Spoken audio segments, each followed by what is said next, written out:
Pushkin. Hello, dear listeners. Before we dive into another cautionary tale, I wanted to let you know that I'm taking your questions. Do you have any queries about one of the stories we've covered? Are you curious about how we make the show?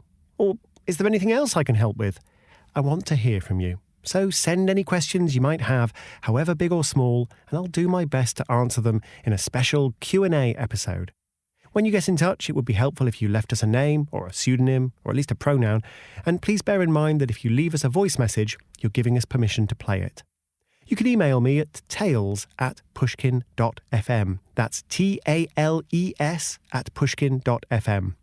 Or you can leave a voice note at 914-984-7650. That's US number, so if you're calling from outside the US, international rates will apply. You can also find the email address and number in our show notes. And now, on with the episode. Denise Milani was a 32-year-old Czech swimwear model. Paul Frampton was a divorced particle physicist more than twice her age. What happened next was a tale as old as time. They met online. She sent messages, by turns steamy and adoring. They arranged to meet in Bolivia, where she was doing a photo shoot. Alas, when Professor Frampton arrived in La Paz to meet her face-to-face for the first time, she'd had to dash to another shoot in Europe. Could she meet him in Brussels instead? And would he mind terribly collecting an empty suitcase of hers from La Paz and bringing it with him? I'm Tim Harford, and you're listening to Cautionary Tales.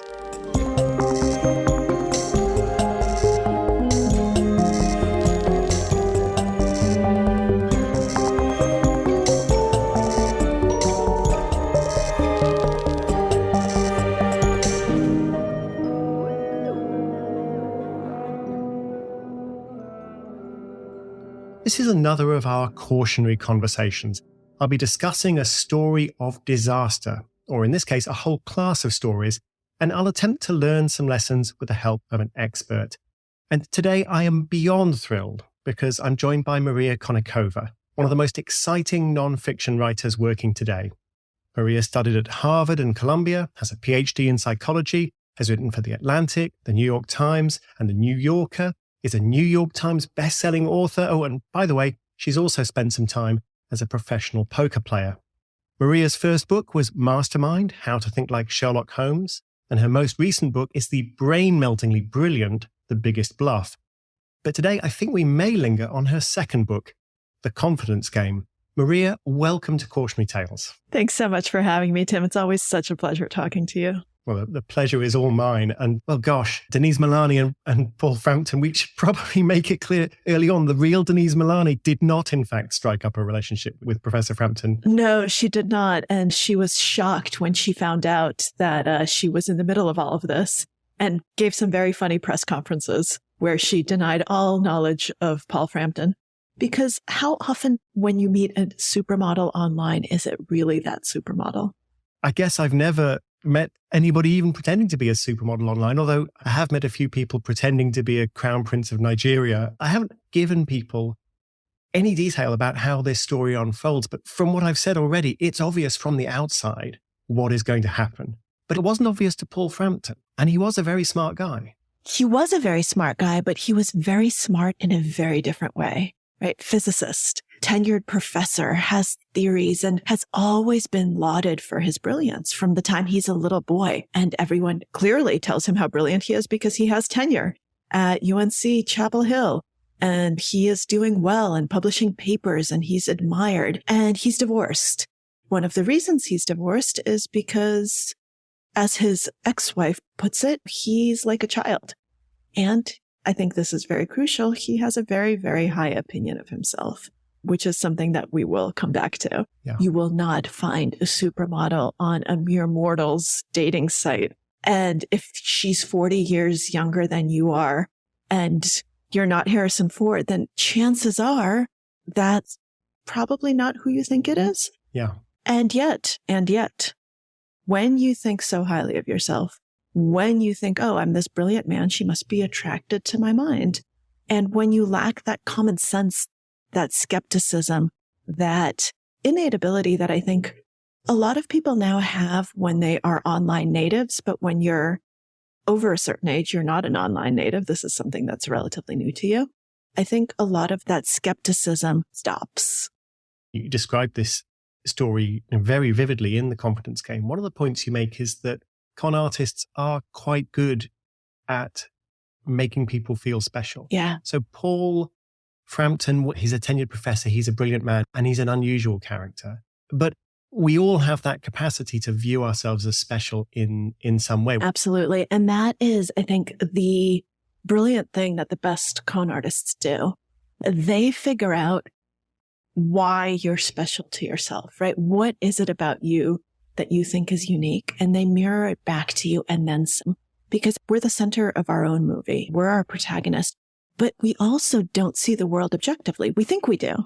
We think that we're all objective, but we see it through our own lens, through our own little pink colored glasses. And yes, I'm using the cliche of the rose colored glasses, but I'm doing that for a reason, because what the psychological research shows is that the vast majority of people have this optimism bias about the world and about themselves. You think you're more intelligent than average. You think you're slightly better looking than average. You're nicer than average. And then on negative traits, you think that definitely, you're not even close to average. You're much lower on all the negative traits. All of those things you lack completely. And con artists are really good at listening to you, at figuring out what your biases are, what your hopes are, how you see yourself, how you see your world. And then they mirror it back to you. And of course you believe it because it's your version of reality. And so there are so many cases that are just, if you tweak the details slightly, it could happen to you.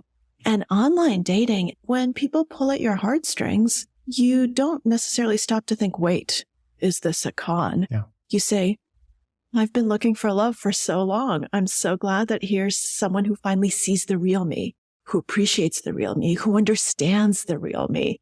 This is what I deserve. This is what I've been working for. And then the penny never drops. Yeah, I've been quite struck. I've been interested in chatbots. Chatbots work very well in certain environments, and one of the environments they work well in is online dating. Chatbots are really good at flirting. They're really good at sexting. Yeah. Because when you're in the middle of that, you're just not thinking clearly. Wishful thinking really, really takes over. It's emotional. This is like the most emotional thing that exists, right? It's love. It's preying on something that's no longer logical. And the con artist's first thing they want to do is get at your emotions, because those parts of our brain are at odds constantly. Yeah. And I mean, I've seen the photos of Denise Milani. She's a very beautiful woman. That she is. So we should take the story of Paul Frampton forward a bit. He's in La Paz. Yeah. He gets this message from somebody he believes is Denise Milani, who is flirting with him. Yeah. And he's told to pick up this suitcase. And he meets some guy outside the hotel, right? In a dark alley. And the guy hands him not a designer bag, not like this luxury suitcase that you would think someone like Denise Milani would travel with, but just a nondescript, empty black duffel. Yeah. This thing probably costs $2. He takes this empty bag and he stuffs his dirty laundry into it and decides, okay, great, let's go to the airport. Great idea. But a friend of his is saying, Paul, there are drugs in the lining of this bag, but he can't accept that information that's coming in. Yeah, that's one of the things that over and over and over in all of these stories of con artists and their victims that I've looked at over the years, it's a really common refrain where people point out the red flags. But when you're in it, when you're the one who's emotionally invested, you dismiss them. You say, no, that's not a red flag. And then you concoct these elaborate tales about why this is actually not a red flag. If Denise Milani were a con artist, she would never be so stupid as to give me a bag full of drugs, because obviously I'd suspect that and not do that because I'm not an idiot. That sounds very stupid when I'm saying it, but that's what goes on in people's minds. What's the moment when he starts to realize that things might be about to get difficult for him? He successfully flies from Bolivia to Buenos Aires. Yeah. So he's been in the airport at this point for, I believe, 36 hours, something like that. And Denise has been promising to send these tickets to Brussels and they just aren't coming. And so finally his friend, who's a very good friend, sends him a ticket home, not to Brussels. And Paul's like, okay, fine, I'll take this ticket because I'm sick of being in the airport, but I will meet the love of my life soon. And he sits waiting for his flight. and they announce his name. When they announce my name, my first reaction is, oh shit, like what's wrong, right? What happened? His reaction is, oh, I'm getting upgraded to first class. That's what he thinks. Because that's how you treat professors, right? Because that's how you treat professors. So his reaction isn't there's something potentially wrong. His reaction is, I deserve this, and things always happen to the people who deserve them, which is why Denise is waiting for me and I'm getting upgraded and all these wonderful things are happening. It is not an upgrade. It is actually a detention with a lovely police escort because, as we all knew, there are drugs in the lining of the bag, as his friend has told him. And even still, he thinks it's funny. He thinks it's a joke. Just the level of disconnect with reality is truly mind-boggling at that point. And it's not until he's actually in jail and in a cell and he realizes that there are very harsh penalties for drug smuggling when you're stuck in Argentina. That's when he says, oh, maybe something's wrong. And then Denise Milani, the real Denise Milani, appears on television saying, that ain't me. And when he sees that, it's one of those moments where he's a little bit heartbroken because probably even in jail, he still harbored the fantasy that at least he did this for Denise. There's a personal angle here for me because Paul Frampton is actually, was friends with my late father. They studied physics together and they kept in touch. When I read this and talked to my father and found out this had happened to Paul and that he was in jail in Argentina, my natural reaction was, oh, old physicists are vulnerable people. I need to look out for my dad. But actually then I think maybe that's the wrong reaction. Maybe the reaction should have been, I need to think about myself because it's not just elderly physicists who get targeted by cons. We can all be targeted by cons. Yeah, I think that is the wrong lesson because while Paul is a very unusual person, romance cons and catfishing scams and those types of things, they really happen to anyone. Someone I knew from childhood, an old friend of mine who has since gone on to a very successful career, she met someone online and he was a medical student, brilliant, worked with all these Nobel Prize winning people. He didn't seem to have any friends of his own. She never met his family, but all of her friends loved him at first and everything seemed hunky-dory. And then he became more and more controlling. Anyway, long story short, because it's not about him, he was a con artist and his name was not what he said it was. He didn't go to the school he said he went to. He had forged IDs. He'd forged everything. She was living with a complete stranger and she almost married him. And she's a very intelligent person who, as I say, is very successful at what she does. And if you look at her, she's not Paul Frampton. You would say she's smart, she's savvy, and yet in this particular case, it didn't matter because she was in love. Yeah. And that's the rub, right? You think, hallelujah. Cautionary Tales will be back after the break.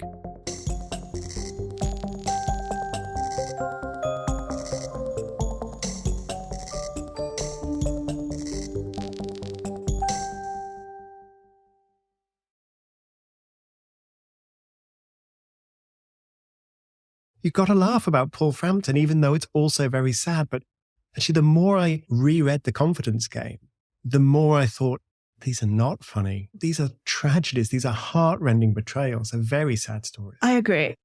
As a aside to another story, also from The Confidence Game that was also crazy, the Nodler art fraud, one of the biggest art frauds of the century, a fraudulent Jackson Pollock. And the woman who was in charge of the gallery, Anne Friedman, had this Pollock hanging in her apartment.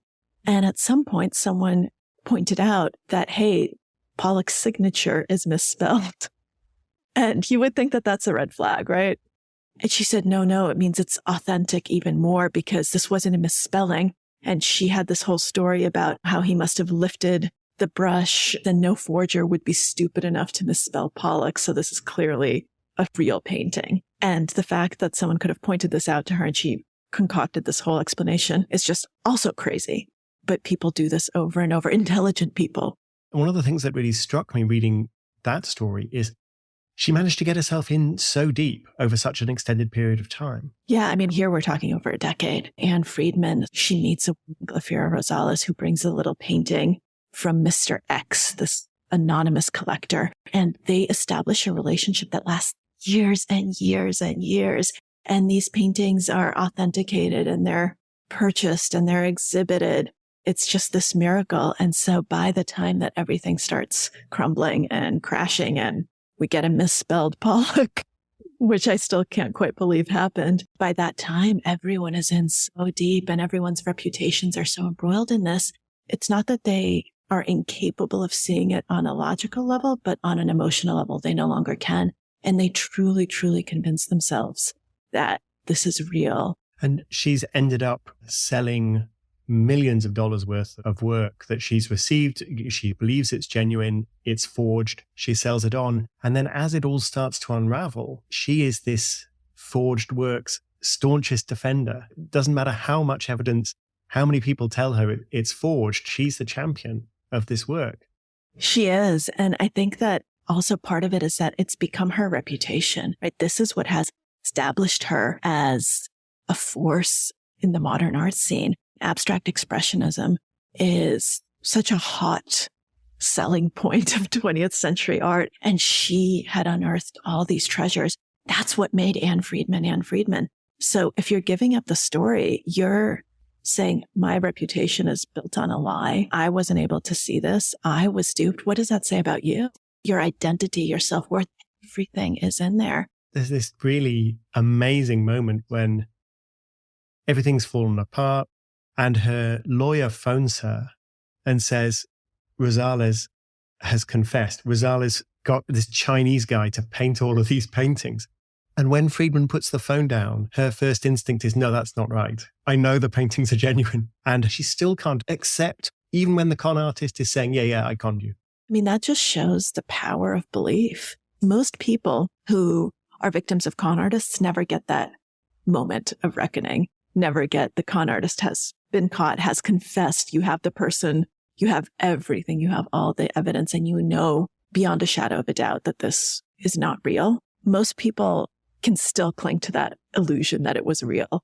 And that's the moment that that illusion was taken away from Anne Friedman. It reminds me of the very famous book, When Prophecy Fails. We tell the story in one of our first cautionary tales of the cult who believed that the UFO is going to come and then they're going to take the true believers off to the planet Clarion and then they're going to destroy the world. And Leon Festinger, this great psychologist, sent his grad students in to join this cult. And so they were there when the aliens did not show up. And then half the cult leave and the other half double down. We've actually saved the world. It's even better. And they start issuing press releases. It's crazy. I love that story so much because it just illustrates beautifully how cons work. And the moment that the red flags are no longer just like red flags, now it's like a fire. You say, no, there are no flames. There's no fire. Everything's fine.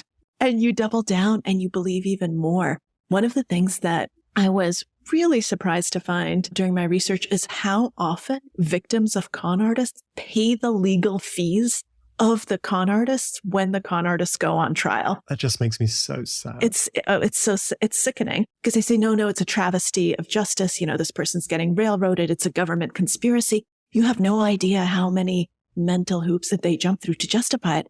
And then those same people, they end up being the best targets for new con artists because they've already gone through all of this rationalization. So it ends up that the best victim is someone who's already been victimized because they're going to fall for it again rather than say, oh no, I messed up.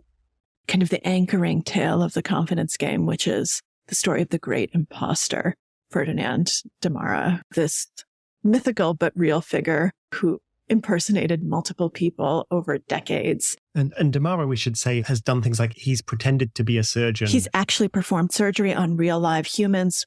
He dropped out of high school, right? This is not someone with any background to do this whatsoever. This is someone who just goes beyond just being a con artist. He plays literally with people's lives. His biographer, Robert Crichton, actually captures a lot of this. So Crichton has been traveling all over the country with de Mara, and Crichton knows all of this about him. He's writing about him. Right? He's his biographer, and he knows this is a con artist. He knows who de Mara really is, a high school dropout. And at the time, Crichton's wife is pregnant at home, and de Mara somehow convinces Crichton that it would be a really good idea if they fired their doctor, their OBGYN, and he, Damara, delivered his wife's baby. And Crichton from California calls his wife and in all seriousness proposes this. And she's obviously saying, are you out of your mind? No way in hell. It has a happy ending. She tells him exactly what she thinks of this idea. And a normal doctor delivers the baby and the baby is fine. But can you believe it? And then the baby's now a little older and there are 2 daughters at home. And Crichton now and his wife has met Damara. They let him babysit the kids, which is just insane. The whole thing is an utter mess. Like, yes. Yeah. What Damara was doing, it actually baffles me. It wasn't a straightforward fraud where he's trying to gain financially, or it didn't seem to be. He's just pretending to be all these people that he's not because I don't know why he was doing it. Well, what I have come to believe is that almost no cons are just for money, because most con artists, even the ones who actually commit financial cons, they are perpetually broke because they use the money for their other endeavors and for their cons, and they could have made more money in simpler ways. If you're smart enough to perpetrate a lot of these cons, you typically are smart enough to get a job that would be a lot simpler where you could actually make more money. But I think that at the end of the day, it's for power. It's for that feeling of control over other people's realities and other people's lives. I used the phrase playing God before. I think that's exactly what it is. It really is playing God. You get to craft a world for someone else to live in, and they believe in it. And you get to manipulate what they're doing. I mean, what a rush of control. And that's why I also think that what you and I do, we're not con artists, but you have to realize that kind of storytelling, journalism, it has some of those same roots for kind of creating worlds that are realistic and that people want to inhabit. And we do it because we want to hopefully clarify and make people's lives better. Con artists, the motives are different. They do it because they want to manipulate and control, and they do it for personal gain, and their purposes are much more nefarious. It is absolutely extraordinary. There is a cautionary tale that has fascinated me about a particular con, which is the Howard Hughes autobiography. I don't know how familiar you are with this con. Yeah. In a nutshell, a writer, Clifford Irving, proposes to ghostwrite the autobiography of Howard Hughes, who's this famous recluse, and convinces the publishers that Howard Hughes is in on this and is collaborating. And he just takes the bet that Howard Hughes is so reclusive that he will never show up and say, I don't know who this guy is and this project has nothing to do with me. But what I think is interesting and feels unusual, maybe it's not unusual about this particular con, is that Clifford Irving doesn't seem to have thought through the exit. Yeah. Like, what's going to happen after he's taken the money from the publisher? What if Howard Hughes does say, this is nothing to do with me? He hasn't thought through, and most con artists do, I think very carefully about how to get out of the situation. Well, yes and no. It seems to me that this was his first con, right? Before, he was a middling author and nothing really successful, but it's not like he committed cons or fraud in the past. So because of that, he would have an exit strategy. Con artists, as you say, often they do have a very careful script for, okay, how do I get out of this? The last stages of the con. Now, if the con is good enough, you never get there. But there's always, here's what we do in the end if the mark wisens up. Con artists, as they get more successful, as they get away with it and don't need that exit strategy, the hubris gets the best of them. They think that they're going to keep getting away with it over and over and over. Yeah. Let's once again use our profession. Think about the journalists who were fabulists or plagiarists who got caught eventually. They usually get caught with something so brazen that you think, oh my God, how does anyone possibly think that they could get away with this? You keep saying, oh, I got away with that. I got away with that. I'm never going to get caught. I'm God. Clifford, he took Howard Hughes and he just starts there and says, oh, I think I can get away with this. It's not like he's had a successful career at this. And this is probably why, because his first one, he did not have an exit strategy. So he, I think it's safe to say, would never have made a successful con artist. But here, what's equally surprising to the fact that he had no exit strategy, it's how much money he was paid and how far he was able to take it before Howard Hughes stepped in. I mean, this guy made millions at the time, and it got pretty far into the process before it all unraveled. And how do you not see this coming? Well, I think you in a sense believe your own lies and believe that you're that good. This guy's not hiding. He thinks he's going to get away with it. We've been talking about stories from The Confidence Game, but you have written two other rather wonderful books. And I wanted to talk briefly about a story in Mastermind, which is your book about how to think like Sherlock Holmes. And that's the case of the Cottingley fairies. We have a cautionary tale about the Cottingley fairies. It's two little girls who persuade Sir Arthur Conan Doyle, the creator of the most brilliantly rational figure in literary history, that there are fairies at the bottom of the garden by faking these photographs. I mean, this one is funny. It's hilarious. Yes. It also has its sad aspects to it. Yes. I wanted to ask, in Mastermind, you talk about Conan Doyle and Conan Doyle's life outside Sherlock Holmes. And I was a little puzzled because there's this other famous case where he intervenes in a miscarriage of justice. Conan Doyle seems to be, he's not just a guy who writes about a smart guy. He is a smart guy. He's a very rational man. And yet he falls for this fairy story, literally this fairy story. Mm-hmm. So what was it about him that made him so rational in some circumstances and he just fell head over heels for this one? That's such a great question. He wasn't just a writer, he was a doctor. And the only reason he became a writer was because his practice actually wasn't going well. And so he started the first Sherlock Holmes stories as he waited for patients who did not come. But the reason I mention this is he was part of the scientific community. He went to lectures in Germany to hear about the latest discoveries of microbes. He was someone with a really keen scientific mind.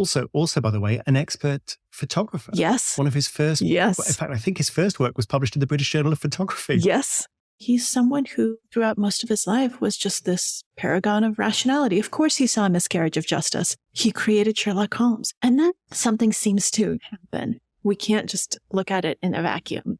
The fairies didn't just magically appear. He had experienced a lot of personal misfortune. Son died in the war, wife incredibly sick. That made him very despondent, wanting to believe that he can somehow communicate with the other side, that life doesn't end in death, which I think a lot of people feel when they lose people they love.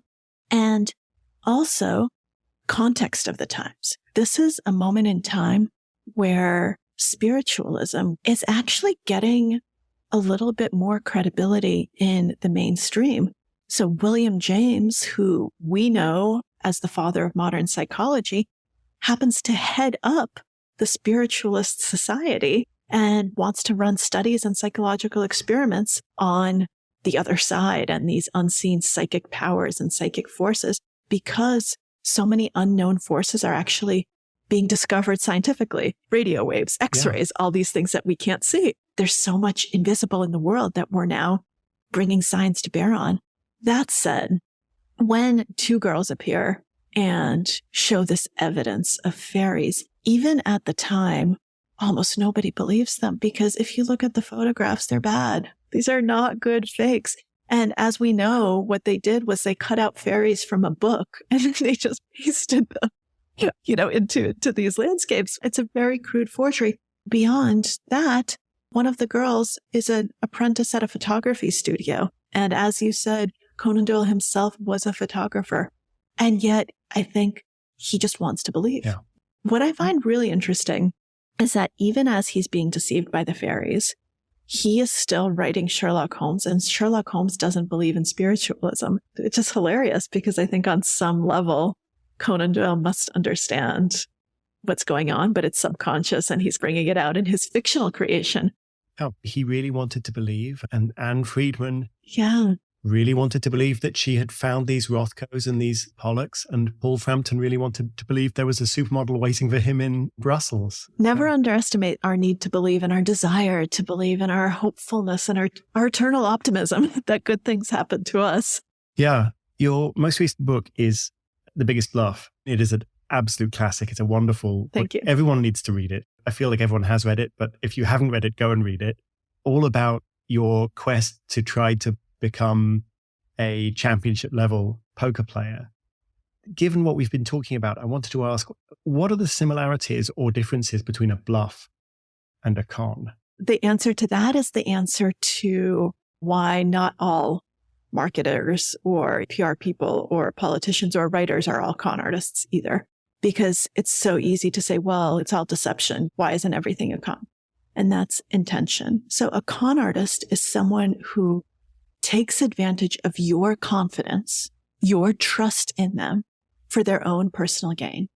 And it is deception with a nefarious edge, with intent to do something harmful, something that is good for the con artist. And what they say is all in service of that. When you're talking about white lies or storytelling in journalistic sense or a bluff in poker, the intention is not nefarious. In the case of a writer, it's to make the world clearer. In the case of a politician who's not a con artist, it's to make the world a better place. In the case of a bluff, you're playing a game with rules, right? You're playing poker. Bluffing is part of the game. And so you're just engaging in deception that everyone is aware of. Everyone knows that within the rules of this game is to deceive other people so that you can win. It's a very different tone of deceiving someone for your own personal ends. Now, there are con artists in absolutely every profession. We talked very briefly about writers who are fabulists or plagiarists or who deceive. They're con artists. There are con artists in the poker world. People who pretend to be someone else, who steal your money. That's not within the rules. That's not part of the game. That's not bluffing. That is actual malicious intent. The way I always say, how do you draw the line between con artists is take a snake oil salesman. And one of them knows he's selling snake oil, right? He knows that this is actually, vegetable oil with fruit coloring, and it's probably not going to kill you, but it's definitely not going to do any of the things he says, but he can make a lot of money at fairs selling it, so he's going to do it. That's a con artist, right? He knows exactly what he's doing. Now imagine he convinces someone else to sell that with him, and that person becomes a true believer. They actually think it cured them, and they think they're selling this miracle snake oil, and they come up to you and they say, here, buy this. It's amazing. They're not a con artist. There might be a little gullible, but they're a victim. They're a true believer. They're someone who actually believes what they're selling. Exact same action, right? You're selling snake oil, and yet one of the people who's selling it is a con artist and the other person isn't. And I think that's the test you always have to subject people to try to figure out, is this a con or not? Because otherwise the word loses all meaning. We do need to have that intention very clear. Of course, it's hard to get into other people's minds and know what their intention really is. Is this person a true believer or is this person a con artist?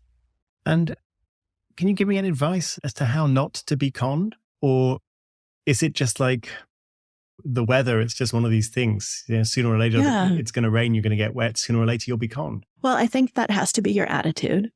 When I finished writing The Confidence Game, my initial reaction was lock myself in a room, throw away the key, and never interact with the outside world again because people suck. I got past that. But there was a reason that was my initial reaction, because you realize that we're all susceptible to it. But that means you also don't get to live. So yes, you always just have to say, one day it might happen, and that's okay. You still can protect yourself against the worst of it. My best advice is, whenever things are happening that are good, that's when you need to be the most skeptical. When things are too good to be true, they probably are, but nothing's too good for me. Really try to get past that and try to say, okay, things are really good. This is when I need to ask questions. Don't assume every single person's out to get you, because they're not, but verify. And don't be afraid of looking like an asshole, because one of the reasons we often don't verify is because we don't want to be, I hate to be the guy who brings this up, but be the guy who brings it up. That's okay. Yeah.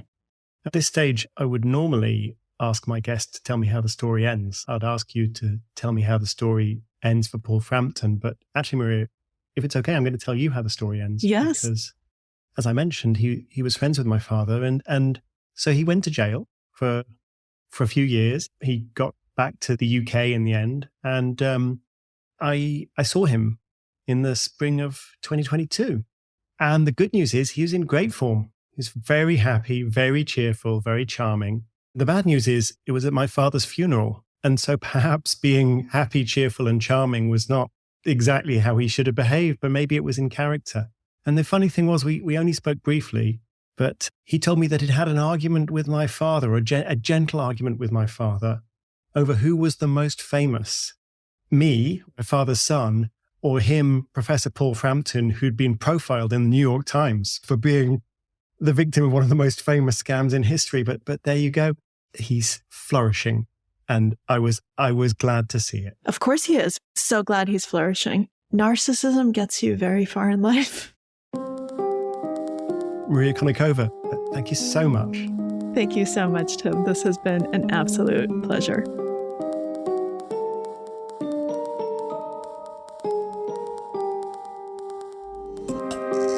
Cautionary Tales is written by me, Tim Harford, with Andrew Wright. It's produced by Alice Fiennes, with support from Edith Rousselot. The sound design and original music is the work of Pascal Wise.